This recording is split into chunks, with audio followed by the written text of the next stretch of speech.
جیسے کہ گزشتہ کلاس میں ہم نے باب الحضانہ پڑھا تھا، یعنی گارڈنی کا بیان، یعنی جس میں ایک چھوٹا جو بچہ ہوتا ہے بلوغت سے پہلے تو اس کی پرورش وغیرہ جو ہوتی ہے، تو اس کے متعلق جو شریعت کے جو مسائل ہیں تو وہ ہم نے پڑھی تھی۔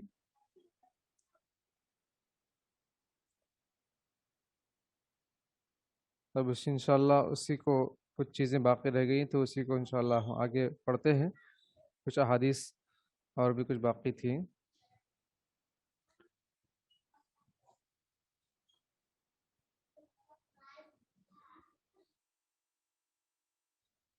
پرورش اور تربیت کا بیان، باب الحضانہ۔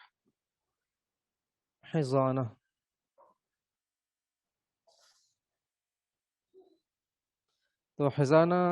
کے سلسلے میں کچھ اہم باتیں آپ گزشتہ کلاس میں سن چکی ہیں۔ حضانہ کہتے ہیں کہ بچے کی نگہبانی اور اس کی تربیت اور پرورش،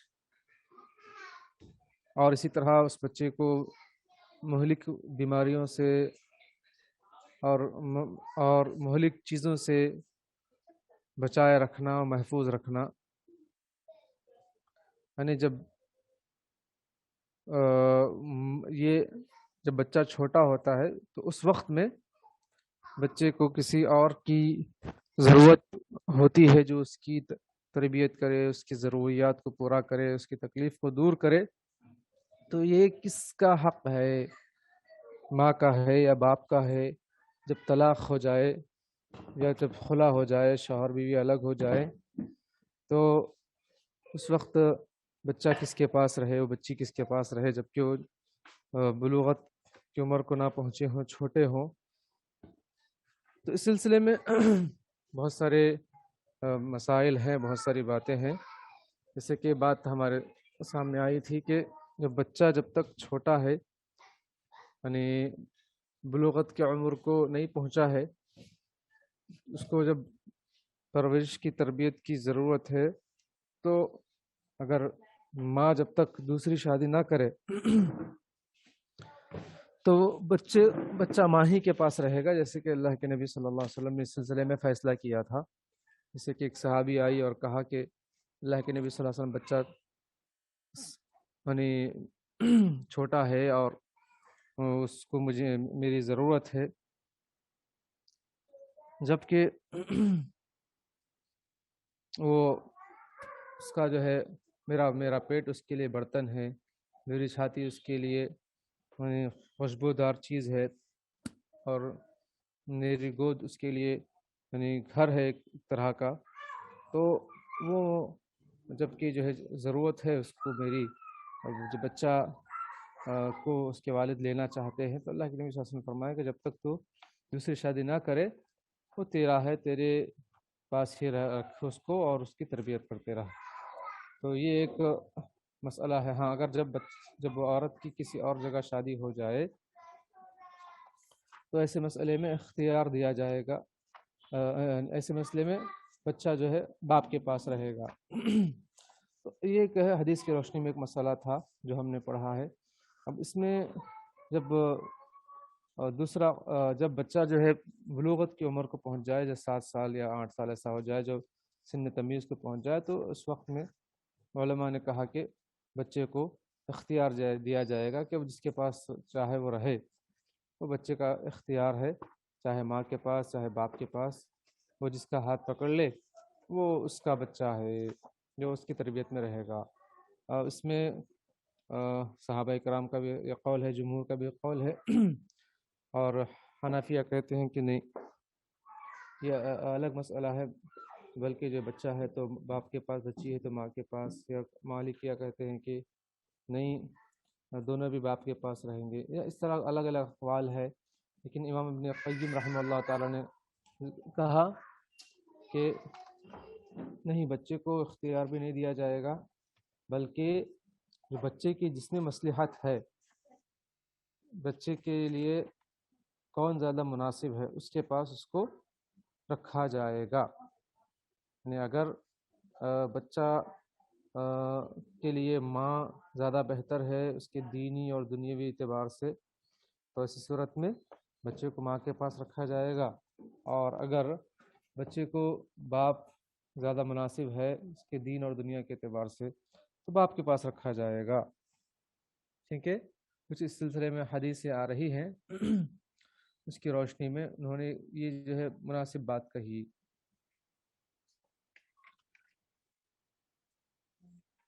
تو ایسے کچھ اہم مسائل ہیں جو الحمدللہ ہم نے پڑھی ہیں۔ ایک دو تین حدیثیں اس میں باقی رہ گئی تھیں، وہ انشاءاللہ بھی آج ہم پڑھتے ہیں۔ جیسے مثال طور پر ابھی جو حدیث پڑھی کہ جو ہے رافع بن سنان رضی اللہ عنہ کے انہوں نے اسلام قبول کر لیا، ان کی جو بیوی ہے وہ اسلام قبول کرنے سے انکار کرتی ہے، تو نبی کریم صلی اللہ علیہ وسلم نے فیصلہ کرنے کے لیے ماں کو ایک کونے میں بٹھایا، باپ کو ایک دوسرے کونے میں بٹھایا، اور بچے کو درمیان میں بٹھایا۔ تو وہ بچہ ماں کی طرف مائل ہونے لگا۔ اللہ کے نبی صلی اللہ علیہ وسلم نے دعا کی تو فرمایا کہ الہی اس بچے کو ہدایت دے۔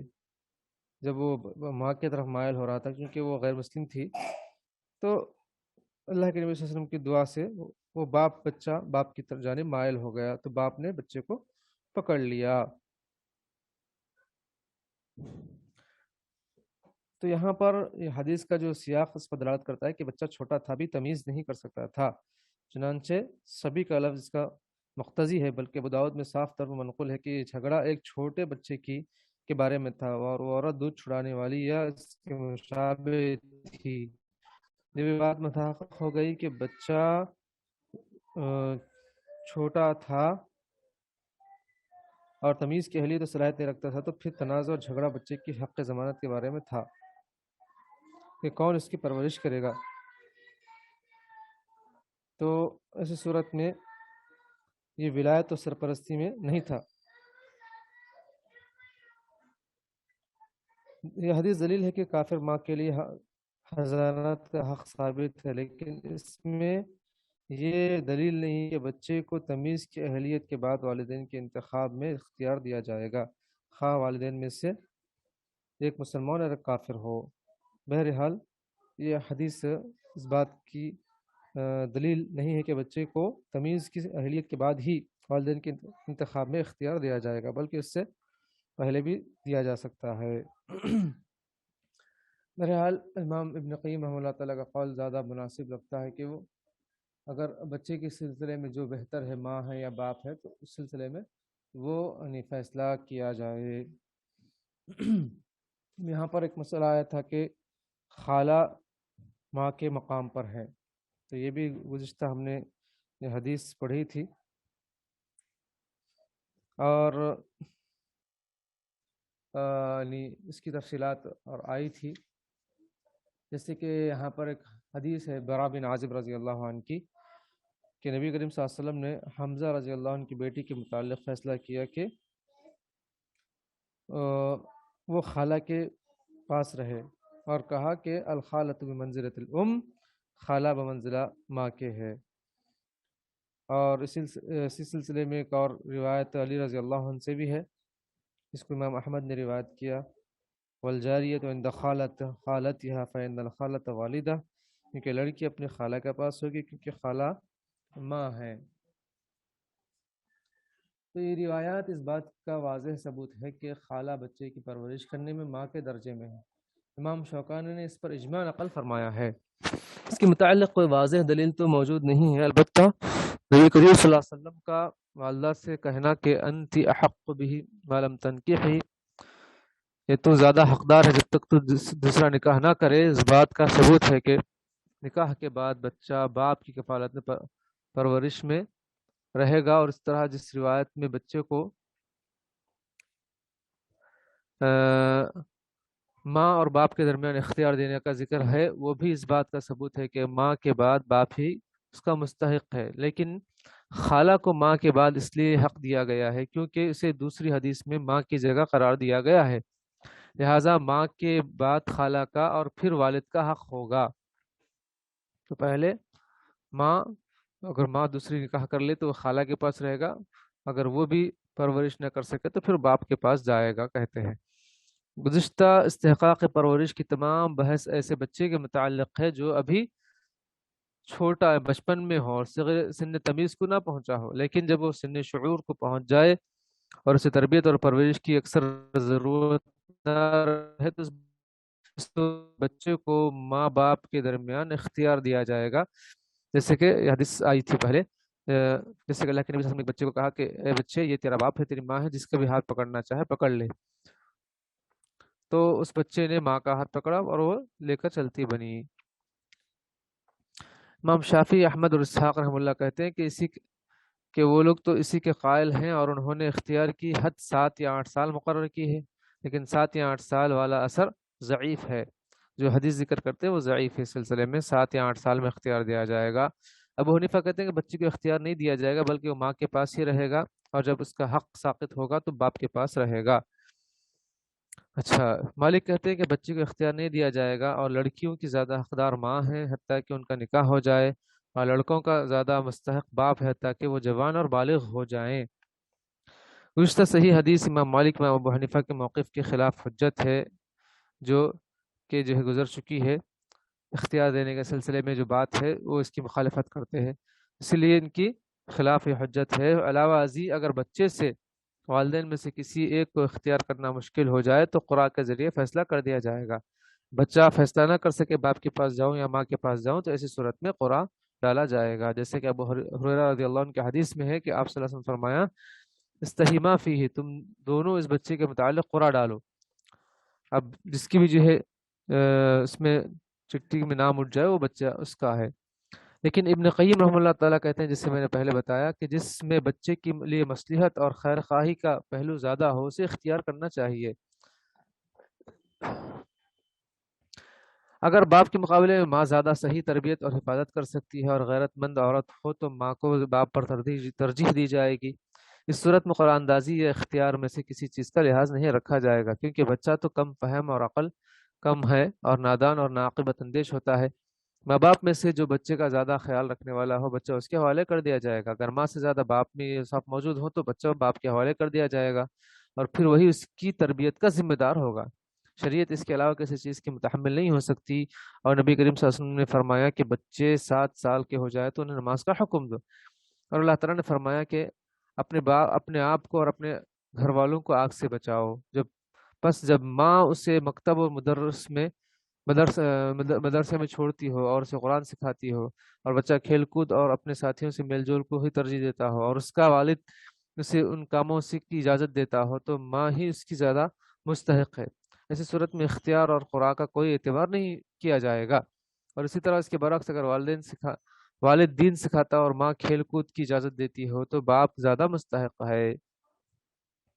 یہ ان کا قول ہے زاد المعاد میں امام ابن قیم رحمہ اللہ تعالیٰ کا۔ امیر صنعانی رحمہ اللہ تعالیٰ کہتے ہیں کہ یعنی ابن قیم رحمہ اللہ تعالیٰ کا یہ قول نہایت ہی عمدہ قول ہے۔ امام ابن تیمیہ رحمہ اللہ تعالیٰ نے بھی اسی کو ترجیح دی ہے کہ بچے کو اختیار نہیں بلکہ اس کے لیے جو زیادہ بہتر ہے اس کے دین دنیا کے اعتبار سے وہ اس کے حوالے کیا جائے گا، یہی امام ابن تیمیہ کہتے ہیں۔ امام شوکانی رحمہ اللہ تعالیٰ بھی اسی کے قائل ہیں۔ امام البانی رحمہ اللہ تعالیٰ نے اسی کی طرف اشارہ کیا ہے، یعنی جس میں بچے کی مصلحت زیادہ ہو اسی کو اختیار کیا جائے، یعنی جو بڑے اس کو اختیار کریں۔ راجح مسئلہ یہی ہے کہ یہی ابن قیم رحمہ اللہ تعالیٰ کا موقف راجح معلوم ہوتا ہے۔ واللہ تعالی عالم۔ اس سلسلے میں ایک اور روایت ہے، حدیث دیکھتے ہیں۔ وعن ابی ہریرہ رضی اللہ عنہ قال قال رسول اللہ صلی اللہ علیہ وسلم اذا اتى احدكم خادمه بطعامه فإن لم يجلسه معه فلينابله لقمة أو لقمتين، متفق علیہ واللفظ للبخاری۔ ابو ہریرہ رضی اللہ عنہ سے روایت ہے کہ رسول اللہ صلی اللہ علیہ وسلم فرمایا، جب تم میں سے کسی کا خادم کھانا پیش کرے تو اگر وہ اس خادم کو اپنے ساتھ بٹھا کر کھانا نہ کھلائے تو پھر 1 یا 2 لقمے اسے دے دے۔ اسے بخاری و مسلم نے روایت کیا، لیکن یہ الفاظ بالضبط صحیح بخاری کے ہے۔ تو یہاں پر معلوم ہو رہا ہے کہ بچے جو خادم جب چھوٹے ہیں اور تمہاری خدمت میں ہے، تو ان کا خیال کرنا چاہیے، ان کی جو ہے ضرورت جو بھی ہے اس کو پوری کرنا چاہیے۔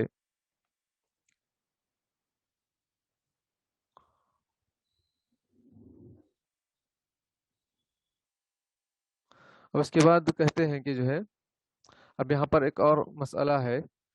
کہ حاکم رشتہ داروں میں سے اسے ولی مقرر کرے گا جس میں پرورش کی صلاحیت دیکھے گا، اور مضبوط عمر کو پہنچ جانے کے بعد بچے کو اس کے باپ اور اس کی ماں کے درمیان اختیار دیا جائے گا۔ یعنی کیونکہ جب ماں، خالہ اور باپ تینوں موجود نہیں تو پھر یقیناً کسی ایسے شخص کا محتاج ہے بچہ جو اس کی پرورش اور تربیت اور دیکھ بھال کرے، اور یہ بات معروف ہے کہ دیگر تمام افراد سے قریبی رشتہ دار ہی یہ ذمہ داری زیادہ خوش اسلوبی اور شفقت اور رحمدلی سے نبھا سکتے ہیں، لہٰذا حاکم وقت ان میں سے کسی کو جس میں زیادہ صلاحیت ہے بچے کا نگران اور مربی مقرر کر دے، جب یہ تینوں نہ ہو، ماں، باپ، خالہ وغیرہ نہ ہو۔ جیسے کہ ابو ہریرہ رضی اللہ عنہ سے مروی ہے کہ ان النبی صلی اللہ علیہ وسلم خیر غلاما بین ابیہ و امیہ، نبی کریم صلی اللہ علیہ وسلم نے ایک لڑکے کو اس کے باپ اور اس کی ماں کے درمیان اختیار دیا۔ اور اسی طرح حضرت رافع بن سنان رضی اللہ عنہ سے مروی ہے کہ وہ خود مسلمان ہو گئے، ان کی بیوی نے اسلام قبول کرنے سے انکار کر دیا تو نبی کریم صلی اللہ علیہ وسلم نے ماں کو ایک طرف اور باپ کو ایک طرف بٹھا دیا اور بچے کو درمیان کے پھر دونوں کے درمیان بٹھایا تو بچہ ماں کی جانب مائل ہوا، تو رسول اللہ صلی اللہ علیہ وسلم نے دعا کی اللہم ہدیہ، اللہ اسے ہدایت دے، تو اس پر وہ بچہ باپ کی طرف مائل ہوگا اور اور باپ نے بچے کو پکڑ لیا۔ عبد الرحمن مبارک پوری رحمہ اللہ تعالیٰ ان حادث کے متعلق کہتے ہیں کہ اس سے ظاہر ہے کہ اولاد میں سے ایسا بچہ جو سن تمیز کو پہنچ چکا ہو اسے اختیار دینا واجب ہے، بغیر اس فرق ہے کہ وہ مذکر ہے یا مؤنث۔ بہرحال یہ ان کا قول ہے، اور کہتے ہیں کہ اگر کوئی ایسا شخص نہ ملے جسے نص شرعی نے مقرر کیا ہو، یعنی ماں، باپ یا خالہ وغیرہ، تو وہ شخص اس کی کفالت کرے جس کی کفالت میں مصلحت ہو، کیونکہ وہ بچہ اس کا محتاج ہے، لہذا مسلمانوں پر لازم ہے کہ وہ اس کی پرورش کی ذمہ داری قبول کرے اور اس کے مال کو صحیح طور پر صرف کریں، جیسا کہ کتاب اللہ میں یتیموں کے اموال کے متعلق تنبیہ کر دی گئی ہے۔ امام یہاں پر جو ہے جیسے کہ ایک اور جو ہے مسئلہ ہے کہ حضانت کے متعلق نبی کریم صلی اللہ علیہ وسلم نے 5 فیصلے کیے ہیں، جیسے کہ امام ابن قیم رحمہ اللہ تعالیٰ نے ذکر فرمایا، یعنی خلاصے کے طور پر پھر دوبارہ آپ کے سامنے مسئلہ رکھا جا رہا ہے کہ پرورش کے متعلق نبی کریم صلی اللہ علیہ وسلم کی 5 فیصلے ہیں، 5 طرح کے احادیث ہیں، جیسے کہ ابو حضرت حمزہ رضی اللہ عنہ کی بیٹی کا فیصلہ، اس میں آپ صلی اللہ علیہ وسلم نے فرمایا کہ الخالۃ بمنزلۃ الام، خالہ ماں کے درجے میں ہے۔ اور دوسرا فیصلہ، ایک آدمی اپنے نابالغ بچے کو لایا جس کے متعلق اس نے اور اس کی ماں نے جھگڑا کیا اور یہ شخص مسلمان نہیں ہوا تھا، تو رسول اللہ صلی اللہ علیہ وسلم نے باپ کو ایک طرف، یعنی ماں اسلام قبول نہیں کی تھی، تو باپ کو ایک طرف اور ماں کو دوسری طرف بٹھا اور بچے کو اختیار دیا اور کہا کہ اللہ اسے ہدایت دے، بچہ اپنے باپ کی طرف مائل ہو گیا۔ اور اسی طریقے سے ایک دوسری روایت اس کے برخلاف ہے، یعنی لڑکا یعنی باپ مسلمان نہیں تھا، ماں مسلمان تھی، تو پھر آپ صلی اللہ علیہ وسلم نے اختیار دیا تو پھر بچے ماں کی طرف باپ کی طرف مائل ہونے لگا، تو دعا کی تو بچہ پھر ماں کی طرف مائل ہوگا۔ اس طرح 2 بھی روایت ملتی ہیں، ایک روایت احمد کی اور ایک روایت ابو داؤد کی ہے۔ اور ایک فیصلہ ہے، نبی کریم صلی اللہ علیہ وسلم کے پاس ایک عورت آئی اور اس نے کہا کہ میرا شوہر میرے بچے کو لے جانا چاہتا ہے، تو پھر آپ صلی اللہ علیہ وسلم نے کہا کہ جب تک تو دوسری شادی نہ کرے وہ اس کی پرورش کر لے۔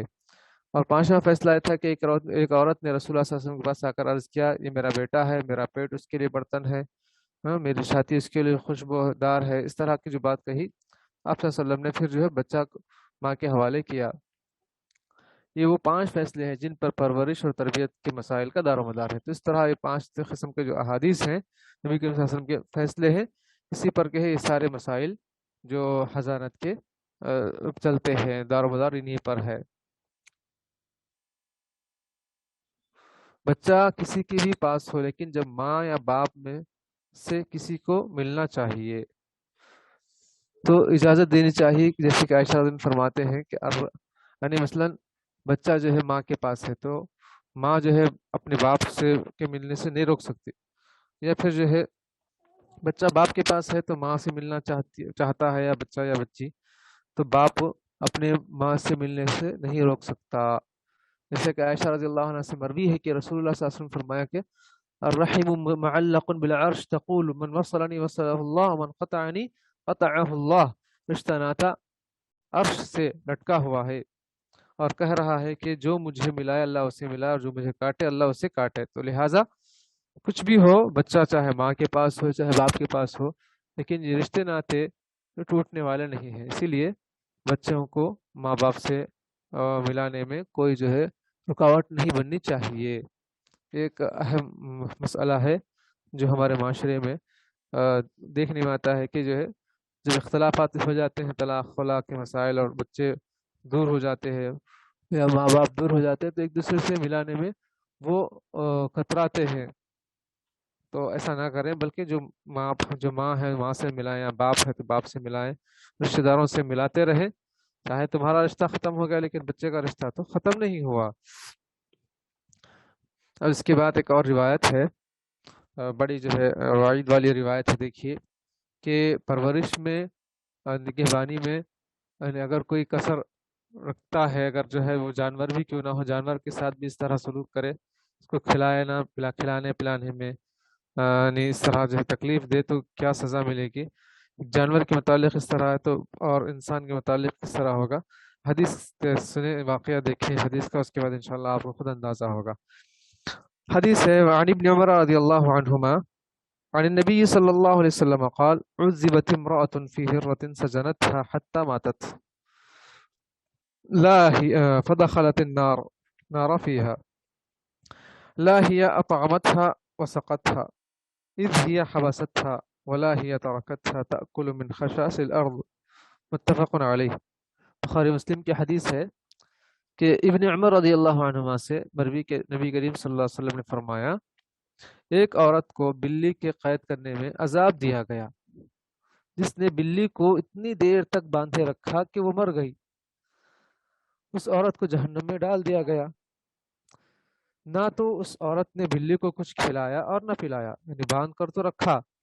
لیکن اس کی جو پرورش کرنی چاہیے اس کو کھلانے پلانے میں وہ سب اس نے نہیں کیا، تو مر گئی۔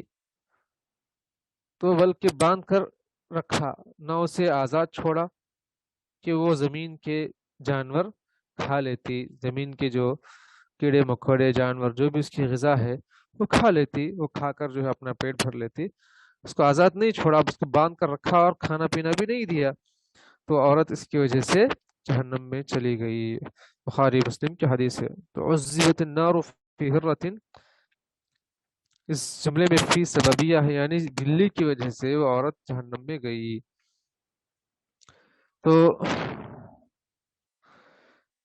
اس حدیث کا سیاق تقاضا کرتا ہے کہ اس عورت کو عذاب بلی کے کھانے پینے سے روکے رکھنے کی وجہ سے دیا گیا ہے، اور اسے بھوکا پیاسا مارنے کی وجہ سے۔ اس میں کوئی دلیل نہیں کہ بلی کو قتل کرنا حرام ہے، اور نہ اس کے جواز پر کہ اس میں بحث ہے، بلکہ اس مسئلے میں تو سکوت ہے کہ بلی کو قتل کیا جائے یا قتل نہ کیا جائے۔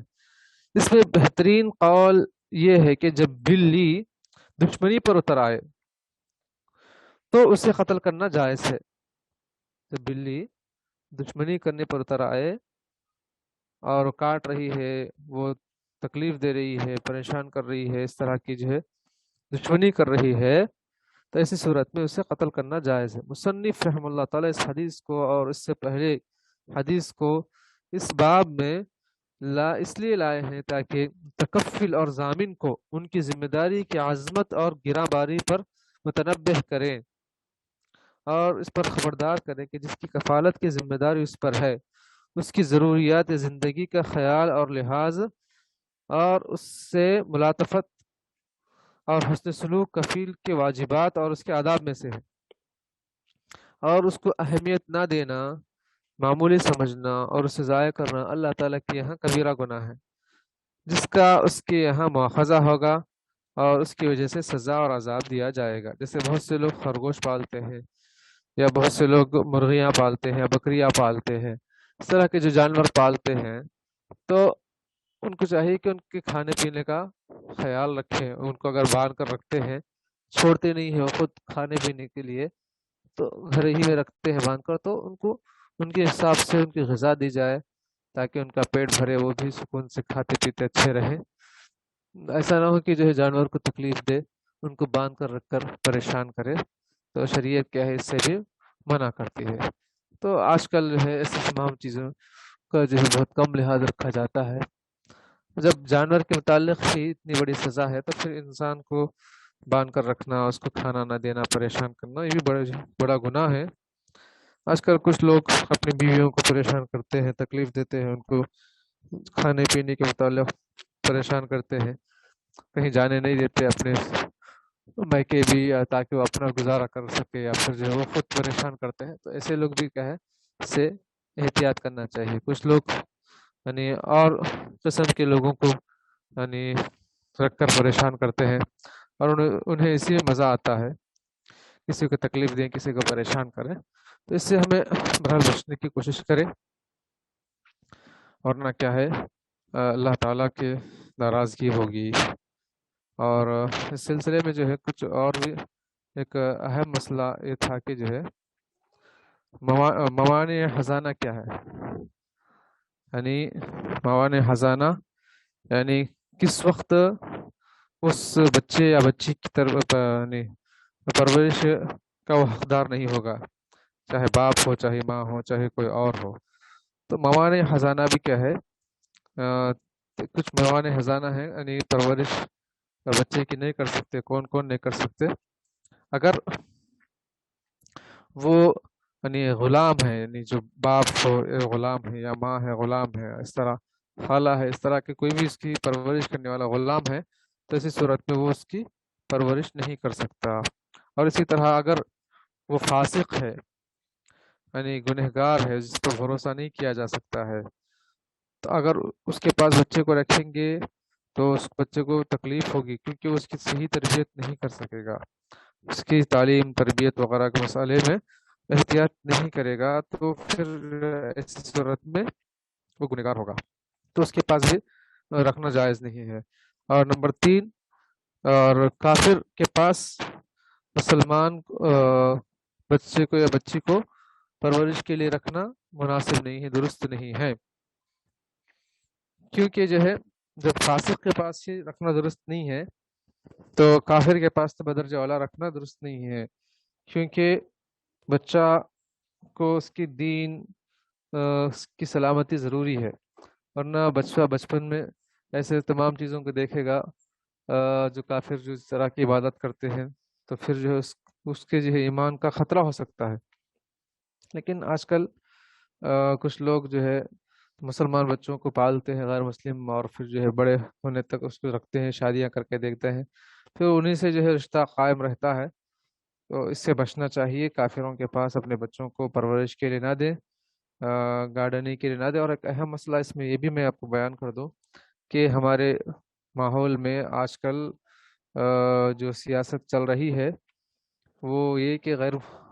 مسلمان بچوں کو، چاہے وہ کرسچن ہو چاہے غیر مسلم ہو، یعنی اپنے دین کی تعلیمات تعلیم کے دوران دے رہے ہیں. اور بہت سی ایسی چیزیں بچے اسکولس، کالج وغیرہ جا کر سیکھ کر آتے ہیں، اور غیر محسوس طریقے سے مسلمان کے بچے اس کو سیکھ رہے ہیں اور اسی کو صحیح سمجھتے ہیں. تو اس طرح کی تربیت بچوں کے لیے، ان کے دین کے لیے نقصان دہ ہے. تو ہم ایسے مدرسوں میں یا ایسے اسکولس میں یا ایسے کالجز میں یا ایسے اداروں میں پڑھائیں جہاں پر بچے کی دین کی سلامتی ہو، بچے کی ایمان کی سلامتی ہو، اور ایسے غلط عقائد سے بچے کے جو ہے ایمان کے لیے نقصان دہ ثابت نہ ہو. ایسے ٹیچرز کے پاس ہم پڑھائیں جو یعنی اللہ سے ڈرنے والے، تقوی شعار، متقی پرہیزگار ہوں، مسلمان ہوں، اپنے دین کی سلامتی ان کے لیے سب سے اہم ہو، تعلیم سے بھی اہم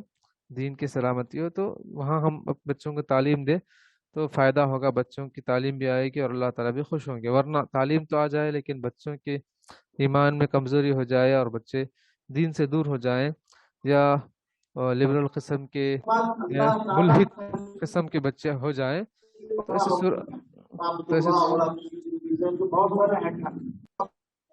ایسی صورت میں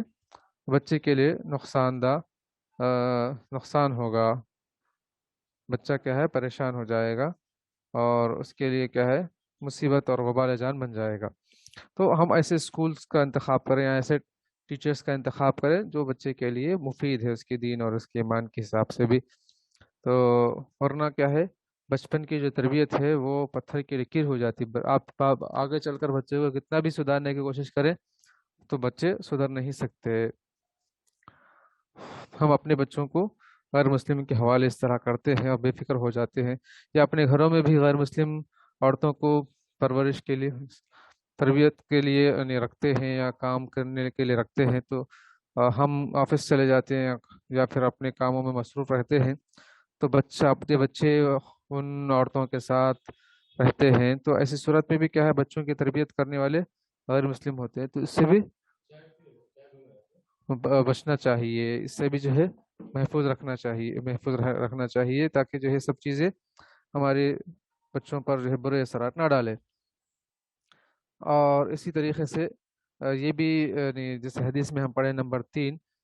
بلکہ نمبر 4 کہ یہ بھی موانع ہیں ایک بچے کی جو ہے پرورش کے سلسلے میں. اگر ماں کسی اور شوہر سے نکاح کر لے تو ایسی صورت میں وہ بچہ جو ہے باپ کا ہوگا, ماں کی تربیت میں نہیں رہے گا. ولا حضانۃ لمزوجۃ باجنبی من محزون, قال النبی صلی اللہ علیہ وسلم لوالدۃ الطفل انت احق به ما لم تنکحی, جیسے کہ فرمایا کہ تم زیادہ حقدار ہے جب تک کہ تم نکاح نہ کرو. تو اگر اس طرح اگر کوئی کسی اور سے نکاح کر لے تو بچہ اس کے پاس نہ رہے کیونکہ تربیت میں اثر پڑتا ہے.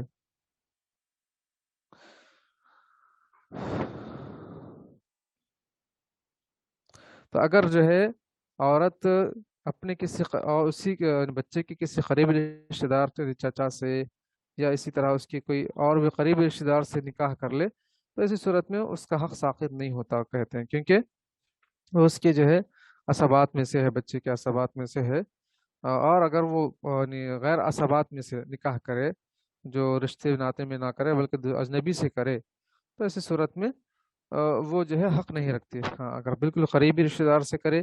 جو عصبات میں سے ہو وراثت کے اعتبار سے, تو ایسی صورت میں بچے کا یعنی وہ حق ماں کا حق ساقط نہیں ہوتا.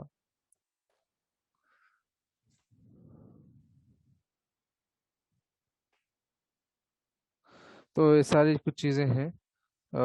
قیامت کے دن بھی اس کے سلسلے میں پوچھا جائے گا اگر صحیح تربیت نہ ہو.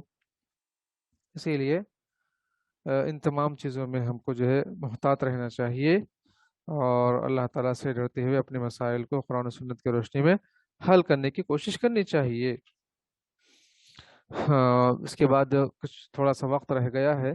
یہ مسئلہ الحمدللہ بڑی تفصیل سے آپ نے سماعت کیا ہے مختلف احادیث اور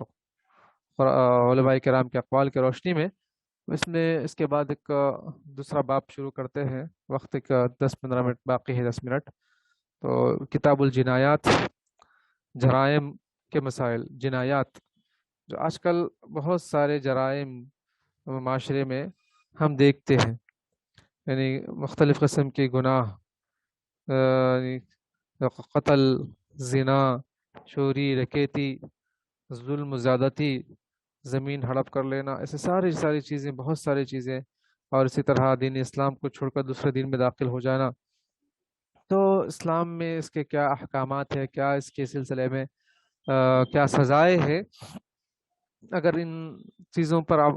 جانیں گے اور اس پر عمل کریں گے تو سزاؤں یا جرائم میں کمی ہو سکتی ہے, کرائم میں کمی ہو سکتی ہے. آج ہمارے ہندوستان میں بہت زیادہ کرائمس ہے, بہت زیادہ جرائم ہے, اور اسی طرح دوسرے ملکوں میں بھی جو یورپین کنٹریز ہے یا مسلم کنٹریوں میں بھی بہت سارے جرائم بڑھتے جا رہے ہیں. اس کی وجہ کیا ہے, شریعت کے مطابق ہم نے وہ فیصلے نہیں کیے ہیں تو جرائم کرنے والوں میں اور ہمت آ رہی ہے, اور اس طرح کے جرائم کرتے ہوئے وہ دھڑلے سے یعنی وہ سب کے سامنے کر رہے ہیں اور ذرا بھی انہیں خوف نہیں, ڈر نہیں ہے. تو اسلام یہ چاہتا ہے کہ معاشرے میں امن و امان رہے، ایک دوسرے کے لیے کچھ تکلیف اور مصیبت کا باعث نہ بنے، اور وہ یعنی سب ایک دوسرے سے امن میں رہے۔ اگر کچھ سزائیں کچھ دی جاتی ہے تو یہ ان کے لیے جو ہے بہتر ہے، جیسے کہ بعض اسلامی ممالک میں جیسے سعودیہ وغیرہ میں قتل زنا کی سزا ہے یا قتل کی سزا دی جاتی ہے، سب کے سامنے اس کو قتل کیا جاتا ہے، گردن اڑا دی جاتی ہے۔ اسی لیے اس کنٹری میں الحمدللہ جو کھلا برائیاں بہت کم ہوتی ہیں، جرائم کا ریٹ کم ہے، تو اسلامی احکامات پر عمل کرنے سے سب جو ہے فوائد حاصل ہوتے ہیں۔ آج کل کیا ہے، پردہ کے سلسلے میں جو مسلمان عورتیں پردہ کرتی ہیں ان کو بھی جو بے پردہ ہونے کا قانونی فیصلہ کیا جا رہا ہے، تاکہ اور جو ہے جرائم بڑھتے جائیں، چونکہ مسلمان عورتیں جتنی جو ہے پابردہ رہتی اتنی خوبصورت بھی ہوتی ہیں، کیونکہ اللہ تعالیٰ وہ حسن دیتا ہے، تو وہ چاہتے ہیں کہ جو ہے ان سے بھی جو ہے وہ لطف اندوز ہوں، جس طرح ان کی اپنی عورتوں سے جو ہے یہ لطف اندوز ہوتے ہیں، نعوذ باللہ۔ تو شیطان کی چالیں ہیں اور یہ لوگ اس کو سمجھ نہیں پاتے ہیں، اور مسلمان بھی جو ہے اس پر عمل کرنے کی کوشش کرتے ہیں، اور غیر اسلامی چیز کو صحیح سمجھ کر جو صحیح سچے مسلمان ہیں ان کو بھی غیر اسلامی طریقے پر جو ہے لانے کی کوشش کر رہے ہیں، اور اللہ تعالیٰ محفوظ رکھے، اپنے دین کی حفاظت کرے، اور جو قرآن و سنت پر عمل کرنے والے ان کی حفاظت فرمائے، ہمارے بہنوں کی، ہمارے بھائیوں کی، سب کی حفاظت فرمائے۔ آئیے کتاب الجنایات، جرائم کے مسائل پڑھتے ہیں۔ حدیث ہے عن ابن مسعود رضی اللہ تعالی عنہ قال قال رسول اللہ صلی اللہ علیہ وسلم لا يحل دم امرئ مسلم يشهد ان لا الہ الا اللہ وانی رسول اللہ الا بإحدى ثلاث الثيب الزاني والنفس بالنفس والتارك لدينه والمفارق للجماعة متفق علیہ۔ عبداللہ بن مسعود رضی اللہ عنہ سے مروی حدیث ہے کہ رسول اللہ صلی اللہ علیہ وسلم نے فرمایا، کسی مسلمان کا خون حلال نہیں ہے، لا يحل دم امرئ مسلم، کسی مسلمان کو ناجائز طریقے سے قتل کرنا جائز نہیں ہے۔ ہاں، کون مسلمان جو شہادت دیتا ہو کہ اللہ کے سوا اور کوئی معبود الہ نہیں، حقیقی معبود نہیں، اور میں اللہ کا رسول ہوں، یعنی اللہ کے رسول صلی اللہ علیہ وسلم پر بھی ایمان رکھتا ہے، تو ایسے کو قتل کرنا جائز نہیں ہے، مگر تین شخص اس سے مستثنا ہے، مگر تین طرح کے جو جرائم کرنے والے لوگ ہیں ان کو قتل کیا جا سکتا ہے، اور قتل کرنے والے حاکم ہوتے ہیں، جو ولی الامر ہوتے ہیں، ذمہ دار ہوتے ہیں، آپ ہم جیسے لوگ نہیں ہوتے ہیں۔ تو اس حدیث میں تین چیزوں کا ذکر ہوا، تین قسم کے گناہ گاروں کا جس کو قتل کیا جانا درست ہے۔ الثیب الزانی، ایک شادی شدہ زانی، ایسا خود شادی شدہ ہے اس کی لیکن پھر زنا کرتا ہے، اس کی بیوی ہے لیکن دوسری بیوی کے ساتھ، دوسری عورت کے ساتھ بدکاری کرتا ہے، یا عورت ہے تو دوسرے شوہر کے ساتھ وہ بدکاری کرتی ہے، چاہے وہ جوان ہو، بوڑھا ہو، کوئی بھی ہو، اللہ تعالیٰ محفوظ رکھے، تو اس کو بھی قتل کرنا درست ہے۔ والسیب والنفس بالنفس، اور جان کے بدلے جان بھی لیا جا سکتا ہے، اگر کسی نے کسی کی جان لے لی تو اس کے بدلے میں اس کو بھی قتل کرنا درست ہے۔ اسی لیے جو اسے دیکھتے ہیں اور سعودی وغیرہ میں، یعنی کوئی کسی کو قتل کر دیتا ہے تو اس کے بدلے میں فیصلہ ہوتا ہے کہ جو اس کو بھی گردن اڑا دی جائے، سب کے سامنے اس کی گردن اڑا دی جاتی ہے۔ اور والتارک لدینہ المفارق للجماعہ، اور اپنے دین کو چھوڑ کر، یعنی اسلام کو چھوڑ کر مسلمانوں کی جماعت سے علیحدہ ہونے والا، دوسری مذہب کو قبول کر لینے والا، یہ بھی کیا ہے، اگر اسلامی حکومت ہو، اسلامی قوانین ہو، اسلامی کورٹ ہو، تو ایسے وقت میں اس شخص کو بھی قتل کر دینا چاہیے۔ بخاری مسلم کی حدیث ہے۔ کتاب الجنایات، جنایات کے جیم کے نیچے کسرہ ہو، جنایہ اس کی جمع جنایات، جنایہ کہتے ہیں کہ جرم اور گناہ کے ارتکاب کو، اسے یہاں پر جمع اس لیے لایا گیا کہ جرائم کی مختلف اقسام اور انواع ہوتے ہیں، یہ جرم دیدہ، دانستہ اور عمدن بھی کیا جاتا ہے، اور بھول، خطا اور نادانستگی میں بھی ہو سکتا ہے، یعنی جان بوجھ کر بھی اور انجانے میں بھی ہو سکتا ہے۔ تو یہ جرم اعضاء بدن اور اطراف جسم میں بھی ہو سکتا ہے، اور نفس و جان میں بھی ہو سکتا ہے، مطلب یعنی کسی کا ہاتھ کاٹ دیا، کسی کی ناک کاٹ دی، کسی کا پیر کاٹ دیا، ایسا بھی ہو سکتا ہے، یا پھر جو ہے کسی کو جان سے مار دیا، ایسا بھی ہو سکتا ہے، اسی لیے یہاں پر جنایات لایا گیا ہے۔ السیب کا لفظی معنی ہے شادی شدہ، جس کی بیوی ہو۔ ایسا آدمی جب زنا کا مرتکب ہوگا تو اسے سنسار کیا جائے گا، رجم کر ختم کر دیا جائے گا، پتھروں سے مار کر اس کو ہلاک کیا جائے گا سب کے سامنے۔ اللہ اکبر، اللہ محفظنا۔ اور نمبر 2، النفس بالنفس، ایسے آدمی کا بطور قصاص قتل کرنا بھی درست ہے جس نے دشمن کے طور پر کسی کو قتل کیا دشمنی میں، اور یہ خون کا بدلہ لینے والے کے ساتھ مخصوص ہے، دوسروں کو قتل نہیں کیا جائے گا، جو کسی کا خون کیا ہے اسی کو قتل کیا جائے گا۔ التارک لدینہ المفارق للجماعہ، یعنی تارک دین سے مراد مرتد آدمی جو قبول اسلام کے بعد پھر گیا ہو، اسلام کو چھوڑ دیا ہو، جیسے آج بہت سی مسلمان بہنیں ہماری دوسرے غیر مسلم بچوں سے، نوجوانوں سے کالج کی زندگی میں یا پھر جو ہے آفسوں میں جب جاب کرتے ہوئے ان سے پیار کرتی ہے، لو کرتی ہیں، افیئر کرتی ہیں، اور پھر اپنے گھر بھار کو چھوڑ کر غیر مسلموں سے جا کر شادی بھی رچاتی ہیں، اپنا نام بدل لیتی ہیں، اپنا ایمان کھو دیتی ہیں، سب ساری چیزیں۔ تو ایسے لوگوں کو زندہ رہنے کا حق حاصل نہیں ہے۔ المفارق للجماعہ، مسلمانوں کی جماعت سے فارغ ہونے والا۔ اور ایسے بہت سے سیاستدان لوگ بھی ہیں، جیسے وسیم رضوی قسم کے لوگ، یہ لوگ بھی جو ہے دنیا میں رہنے کے مستحق نہیں ہے، لائق نہیں ہے، جو اللہ کو کی کھلی نافرمانی کرتے ہیں، نعوذ باللہ من ذالک۔ اللہ کی پناہ، اللہ تعالیٰ ان کو ہدایت دے۔ تو یہ حدیث تھی کہ 3 قسم کے لوگوں ہی کو قتل کیا جا سکتا ہے۔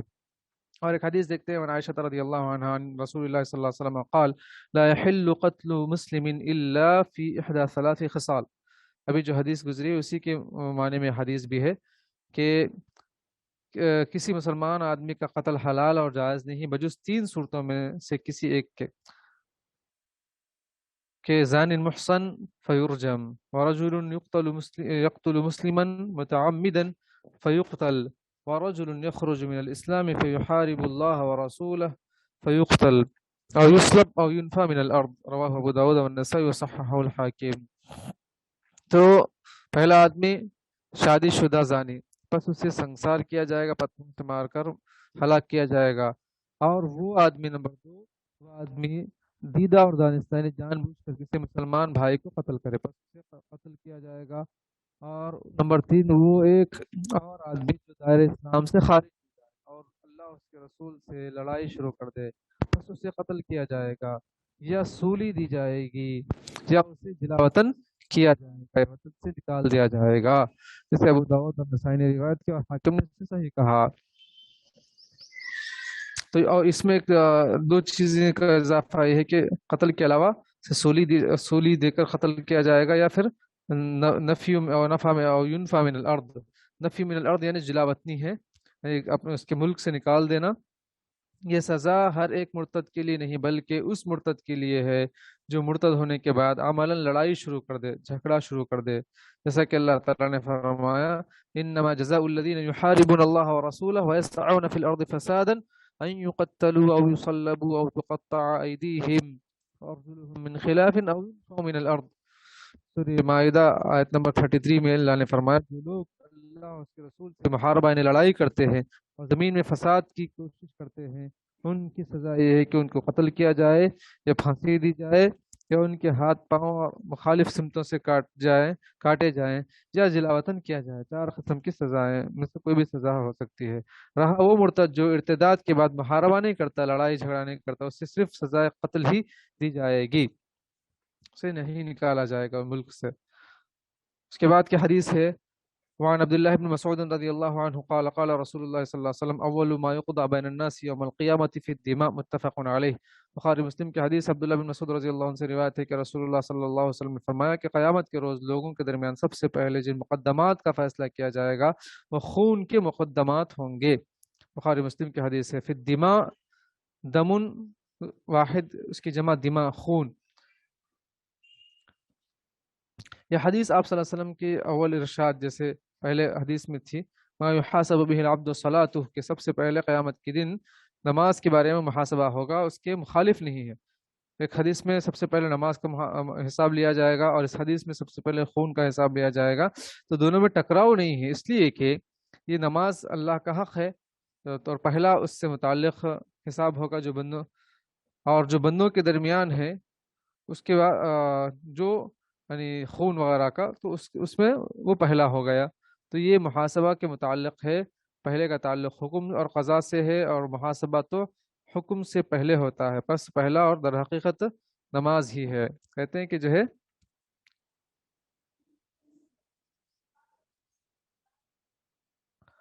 پہلا جو ہے نماز ہے، اس کے بعد پھر دوسرا یعنی دماء ہے. تو پہلے اللہ کے جو حق کے سلسلے میں نماز کے متعلق ہے، بندوں کے حق کے سلسلے میں خون کے متعلق یعنی سوال ہوگا، حساب و کتاب ہوگا. اور اس کے بعد اس کی اور تفصیلات ہیں کہ اگر انسان کے اعضائے جسم میں سے کسی جسم کو قتل کرتا ہے یا کاٹ دیتا ہے، یا پھر انسان کو قتل کر دیتا ہے، تو اس کا بدلہ کیا ہے. وہ ساری تفصیلات انشاءاللہ اس کے بعد کی حدیث میں انشاءاللہ آئیں گی. اب یہاں تک ہم اکتفا کرتے ہیں. اللہ تعالی عالم، وصلی اللہ وسلم وبارک علی نبینا محمد وعلی آلہ وصحبہ اجمعین.